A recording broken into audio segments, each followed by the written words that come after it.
Hello everyone, સ્વાગત છે આપ સૌનું ટાર્ગેટ જીપીએસસી યુટ્યુબ ચેનલમાં. મિત્રો, આપણે છેલ્લે મૂળભૂત અધિકારના ચર્ચા કરી રહ્યા હતા, જેમાં આપણે અનુચ્છેદ 18 સુધી ડિસ્કશન કર્યું હતું. ઇલકાબની નાબૂદી વાળો ટોપિક હતો. અને હવે આપણે અત્યારે ટોપિક ડિસ્કસ કરવો છે અનુચ્છેદ 19 થી સ્વતંત્રતાનો અધિકાર ચર્ચા કરીશું. જો આપ લોકો આવનારી તલાટી, CCE, GPSC, STI, police constable, PSC માટે તૈયારી કરી રહ્યા છો, તો આપણું આ 6:30 વાગ્યાનું સેશન તમારી પરીક્ષા માટે તૈયારીમાં રામબાણ ઇલા છે. ડેફિનેટલી તમે રોજ સાંજે 6:30 વાગે જોડાઓ. અમારી ટેલિગ્રામ ચેનલમાં જોડજો, લિંક ડિસ્ક્રિપ્શન બોક્સમાં આપી છે. એટલે હું વધારે સમય નહીં લઉં અને આપણે ટોપિકની અંદર જે છે આગળ વધીએ. જય શ્રી શ્યામ. અમારો નાનકડો ઇન્ટ્રોડક્ટરી પાર્ટ છે, જેમાં ભાઈ 7 વર્ષ કરતા વધુ ટીચિંગ એક્સપિરિયન્સ મને આ રિસ્પેક્ટિવ ફિલ્ડની અંદર છે. અને અમારા સબ્જેક્ટ છે, મેં આટલી બધી એક્ઝામિનેશન મેં નીચે આપેલી ક્લિયર કરી છે. અમારી એપ્લિકેશન સરળ પાઠશાલાને ડાઉનલોડ કરો, જ્યાં તમને ભાઈ ઘણી બધી વસ્તુ ફ્રી ઓફ કોસ્ટ મળી રહેશે. તમે લોકો લાભ લઈ શકો છો. ફેનકોલ એપ્લિકેશનમાં તમે મારી સાથે જોડાઈ શકો છો, જ્યાં અમે તમારા તમામ ડાઉટ સોલ્વ કરીએ છીએ, સોલ્વ કરાવીએ છીએ લાઈવ વિડીયો કોલ થકી. કોઈ ચાર્જ અમે અહીંયા લેતા નથી. યુટ્યુબ ઉપર ડેલી સાંજે 6:30 વાગે થિયરી મોક ટેસ્ટ આવશે, તો તમારે મહત્તમ મિત્રોએ એનો લાભ લેવાનો છે. ચલો ભાઈ, ઠીક છે. આપણે અનુચ્છેદ 19 થી ચર્ચાને આગળ ધપાવીશું. ચલો, બાલાજી રાગવન કેસ છે, આપણે ડિસ્કસ કરી ગયા હતા. સ્વતંત્રતાનો અધિકાર. ઓકે સાહેબ, ઠીક છે. અનુચ્છેદ 19(1)(a). 19(1)(a) વાણી અને અભિવ્યક્તિની સ્વતંત્રતાની વાત કરે છે. ન્યાયાલયના અધિનિયમ 1971 ના અંતર્ગત અદાલતની અવમાનના માટે 6 મહિનાની જેલ કે 2000 રૂપિયાનો દંડ કે બંનેની જોગવાઈ કરી શકાય છે. અખબાર પ્રેસની સ્વતંત્રતા છે તો અપાઈ 44/1978 દ્વારા 361(a) મુજબ સમાચાર પત્રોને સંસદ અને વિધાનસભાની કાર્યવાહી પ્રકાશિત કરવાની પૂરી સ્વતંત્રતા આપવામાં આવી છે. આ 19(1)(a) ની આપણે વાત કરી ગયા. આગળ વધીએ છીએ, થોડીક 19(1)(b) ની વાત કરીએ તો ભાઈ શાંતિપૂર્વક અને શસ્ત્રો વિના એકઠા થવાની સ્વતંત્રતા. સભા શાંતિપૂર્વક હોવી જોઈએ, શસ્ત્રો વિનાની હોવી જોઈએ. આ સ્વતંત્રતામાં સભા યોજવા અને સરઘસો કાઢવાના સ્વતંત્રતાનો પણ સમાવેશ થાય, પરંતુ જાહેર માર્ગ ઉપર સરઘસ કાઢવાનો અધિકાર એ મૂળભૂત અધિકાર નથી. પરવાનગી સિવાય ના કાઢી શકાય. રાઈટ. 19(1)(b) બધાને ક્લિયર હશે. 19(1)(c) માં જઈએ આપણે તો ભાઈ સંગઠન સહકારી મંડળી રચવાની સ્વતંત્રતા. 97માં સુધારા 2011 મુજબ સહકારી મંડળી રચવાની સ્વતંત્રતા આપવામાં આવી હતી.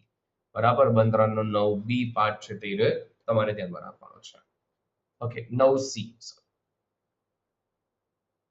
ઓકે, ચાલો. ઓકે, 9(b) છે. 9(b) 9 નંબરનો છે, તે પંચાયત. 9 નંબર નગરપાલિકા. 9(b) છે એ સહકારી મંડળીઓ છે. ઠીક છે, કોઈ ભૂલ ચૂક થઈ તો માફ કરશો. 19(1)(d) છે ભારતના સમગ્ર વિસ્તારમાં હરવા ફરવાની સ્વતંત્રતા. 19(1)(e) છે ભારતના ગમે તે પ્રદેશમાં વસવાટ કરવાની સ્વતંત્રતા. 19(1)(f) 44/1978 થી મિલકતનો અધિકાર રદ કરવામાં આવ્યો.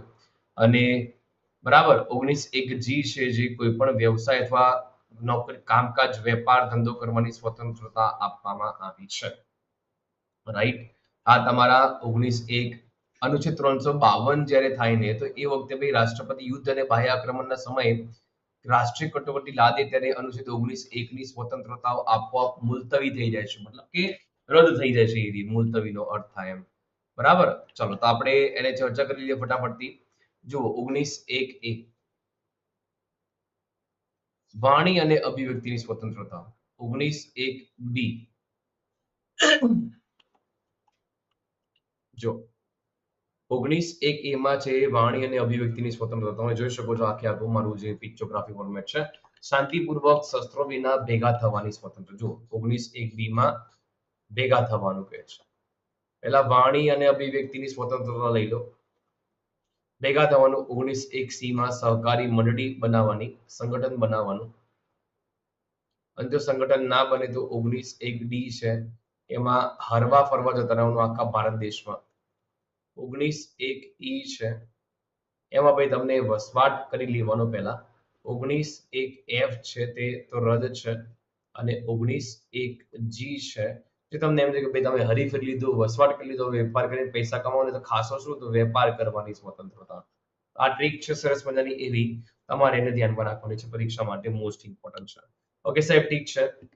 અનુચ્છેદ 20 ની ચર્ચા કરીએ તો ગુના માટે દોષ સિદ્ધિમાં સંરક્ષણની વાત છે. અનુચ્છેદ 20 માં કોઈ પણ વ્યક્તિ કોઈ પણ ગુના માટે ત્યાં સુધી ગુનેગાર ઠેરવી ના શકે જ્યાં સુધી તેના દ્વારા તે વખતે અમલમાં આવેલા કાયદાનો ભંગ કરવામાં આવ્યો ન હોય, તેમજ ગુનો કરતી વખતે અમલમાં હોય તેવા કાયદા અનુસાર કરી શકાતી હોય તેનાથી વધુ શિક્ષા કરી શકાય નહીં. એક ગુના માટે જવાબદાર વ્યક્તિને એકથી વધુ વાર શિક્ષા કરી શકાય નહીં. બરાબર. બીજું, જેના પર ગુનાનો આરોપ મુકાયો હોય તેવી વ્યક્તિને પોતાની વિરુદ્ધ સાક્ષી આપવા ફરજ પાડી શકાય નહીં. અનુચ્છેદ 21 ની વાત કરીએ તો ભાઈ જીવન જીવવાનું અને શરીર સ્વાતંત્રતાનું રક્ષણ, પ્રાણ અને દૈહિક સ્વતંત્રતા. અનુચ્છેદ 21 મુજબ કાયદા દ્વારા નક્કી કરવામાં આવેલી કાર્યવાહી કર્યા વિના કોઈ પણ વ્યક્તિની સ્વતંત્રતા કે તેનું જીવન છીનવી શકાતું નથી. બરાબર.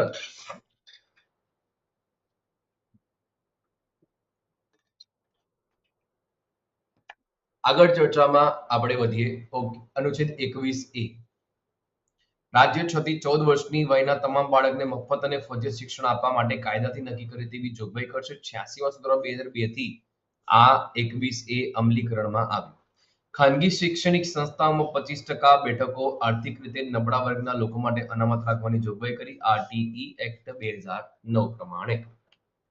ઓકે, ચલો તો આરટી એક્ટ થોડી વાત કરી લઈએ. 2009 પ્રમાણે શું કહેવામાં આવ્યું છે તો ભાઈ આરટી એક્ટ ની જો વાત કરતા હોય આપણે તો 1 એપ્રિલ 2010 થી લાગુ પડી ગઈ હતી. તે મુજબ બધા જ સરકારી ખાનગી શિક્ષણ સંસ્થાની અંદર 25% બેઠકો આર્થિક રીતે નબળા વર્ગ માટેની અનામતની જોગવાઈ કરેલી છે, જે અલ્પસંખ્યક સંસ્થા પર લાગુ પડતી નથી. ગુજરાતમાં 2012 થી અમલીકરણ, પશ્ચિમ બંગાળ અને કર્ણાટકમાં પણ 2012 થી અમલીકરણ થયું હતું. ઓકે, અનુચ્છેદ 22 ની વાત કરીએ આપણે તો ભાઈ ધરપકડ અને અટકાયત સામે રક્ષણની વાત છે. કોઈ પણ વ્યક્તિને કારણ જણાવ્યા વિના ધરપકડ કે અટકાયત કરી શકાય નહીં. આવી વ્યક્તિને પોતાની પસંદગીના વકીલ દ્વારા બચાવ કરવાનો હક છે. ધરપકડ કે અટકાયત કરેલ વ્યક્તિને 24 કલાકમાં મેજિસ્ટ્રેટ સમક્ષ રજૂ કરવો પડે છે. બરાબર. જે વ્યક્તિની ધરપકડ કરી એ ભાઈ એને અટકાયત કરેલી વ્યક્તિને 24 કલાકમાં મેજિસ્ટ્રેટ સમક્ષ રજૂ કરવો પડે. પ્રતિબંધક અટકાયત માટે જોગવાઈ કરતા કાયદાથી વ્યક્તિ 3 મહિનાથી વધુ મુદત સુધી અટકાવી શકાય નહીં. બરાબર. 3 મહિના મેક્સિમમ એને અટકાયત કરી શકો, એનાથી વધુ નહીં. વધુ મુદત સુધી અટકાવી શકાય નહીં.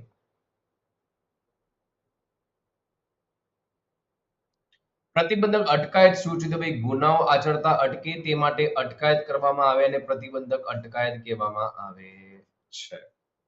ઓકે, ચાલો. શોષણ વિરુદ્ધનો અધિકાર જે છે ને એને આપણે નેક્સ્ટ ક્લાસમાં ચર્ચા કરવી છે, આપણે એ નથી કરવું. આ સેશનમાં આપણે બધા જ સ્વતંત્રતાના અધિકારને કમ્પ્લીટલી જોઈ ગયા, સમજી ગયા, સરસ મજાનું શીખી ગયા.